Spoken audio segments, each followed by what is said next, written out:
Best of luck for part 2 of motion graphics editing, जिसमें मैं PC level की editing basic to advance तुम्हारे phone के ऊपर ही सिखाने वाला हूं। अगर तुमने पार्ट 1 मिस किया है तो पहले वो देखो, और अगर तुम रेडी हो नेक्स्ट लेवल को अनलॉक करने के लिए तो चलो शुरू करते हैं पार्ट 2। आज इस वीडियो में बहुत से इफेक्ट को एक्सप्लेन किया हूँ एंड ग्रुप एंड मास्किंग को भी बताया हूँ। तो बात करते हैं ग्रुप एंड मास्किंग की। तो इसे एक्सप्लेन करने के लिए एक इमेज एंड एक शेप को ऐड किया हूँ। अब जैसे ही लेयर को यहाँ से लॉन्ग प्रेस करेंगे तो ये सिलेक्ट हो जाएगा, और ऐसे ही दूसरे लेयर को भी सिलेक्ट कर लेंगे, जिसके ऊपर के साइड कुछ और भी ऑप्शन अपीयर हो जाएंगे, जिसमें से फर्स्ट वाले पे टाइप करते हैं तो दोनों लेयर ग्रुप में कन्वर्ट हो जाएंगे, जिसकी हेल्प से दोनों लेयर को एक साथ कंट्रोल कर सकते हैं। देन अगर लेयर को दूसरे वाले पे टाइप करें तो जितना एरिया इमेज का शेप ने कवर किया है उतना ही एरिया विजिबल होगा। एंड देन थर्ड ऑप्शन पे टाइप करेंगे तो इमेज का उतना ही एरिया गायब होगा जितना की शेप ने कवर कर रखा था। एंड यही सेम चीजें टेक्स्ट एंड डुएक्टेड रंग के साथ भी कर सकते हो। अब बात करते हैं एलाइट मोशन के इफेक्ट स्टोर की, जो कि एलाइट मोशन को अदर एडिटिंग सॉफ्टवेयर से अलग बनाता है। इफेक्ट स्टोर के अंदर तुम्हें ऐसे ऐसे इफेक्ट मिल जाते हैं जिसकी हेल्प से तुम अपने नॉर्मल वीडियो को 10 टाइम बेटर बना सकते हो। एंड बिलीव मी, अगर तुमने इन इफेक्ट को मास्टर कर लिया तो तुम पीसी लेवल की एडिटिंग अपने फोन में ही कर सकते हो। तो उन्हीं में से टॉप इफेक्ट प्लेन करने वाला हूँ। सो आज के बाद तुम्हें इफेक्ट का बिल्कुल भी कंफ्यूजन नहीं होगा। किसी भी इमेज में 3D स्टाइल देने के लिए यूज किया जाता है फ्लिप लेयर इफेक्ट। इसके लिए मैंने एक इमेज को ऐड किया हूँ, जिसको सिलेक्ट करके इफेक्ट में ऐड इफेक्ट में 3D वाले सेक्शन में जाना है। वहाँ 5th नंबर पर फ्लिप लेयर नेम का एक इफेक्ट मिल जाएगा। इसे सिंपल स्टैंडर्ड सेटिंग पे अप्लाई कर लेंगे। यहाँ तुम्हें एडजस्टमेंट मिल जाएगा, जहाँ से अगर एंगल की वैल्यू को इंक्रीज करो तो इमेज फ्लिप होने लगेगा, एंड डिक्रीज करो तो अपोजिट डायरेक्शन में फ्लिप होगा। उसके नीचे एक्सिस है, जिसे फ्लिप लेयर की डायरेक्शन को चेंज कर सकते हो। एंड नीचे और भी टूल्स है जिनका कोई खास यूज नहीं है।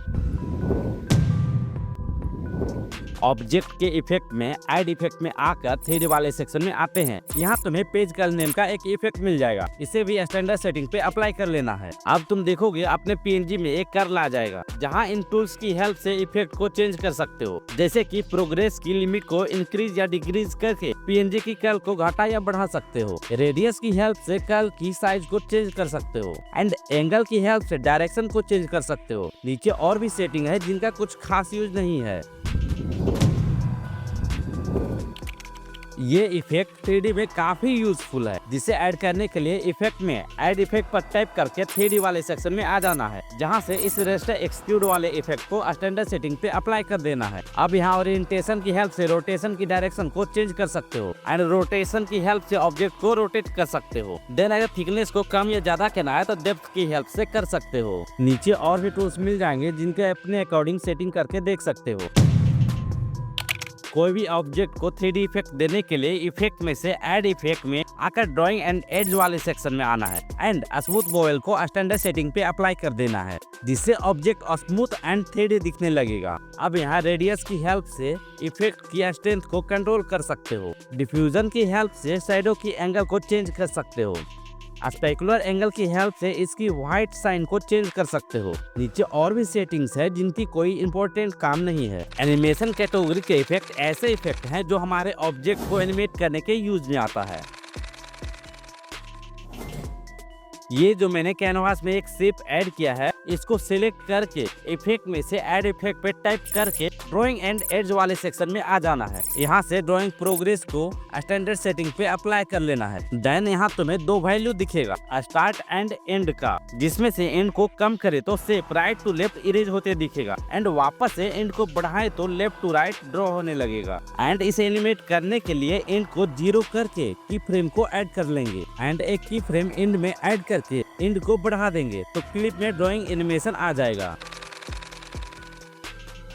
इफेक्ट पर टाइप करके ऐड इफेक्ट में डिस्टॉर्शन एंड वार्प वाले सेक्शन में आ जाना है। यहाँ से सर्कुलर रिपल को स्टैंडर्ड सेटिंग पे अप्लाई कर लेना है। अब सेंटर की हेल्प से वेव की पोजीशन को चेंज कर सकते हो, एंड फ्रीक्वेंसी को बदलकर वेव की काउंट को बढ़ा सकते हो, एंड स्ट्रेंथ की हेल्प से वेव की स्ट्रेंथ को कम ज्यादा कर सकते हो। नीचे फेज है, जिनकी हेल्प से वेव की फील्ड को बदल सकते हो, एंड रेडियस की हेल्प से रिपल को कम ज्यादा कर सकते हो। लास्ट में फीदर है, जिसकी हेल्प से लेंथ को कम ज्यादा कर सकते हो।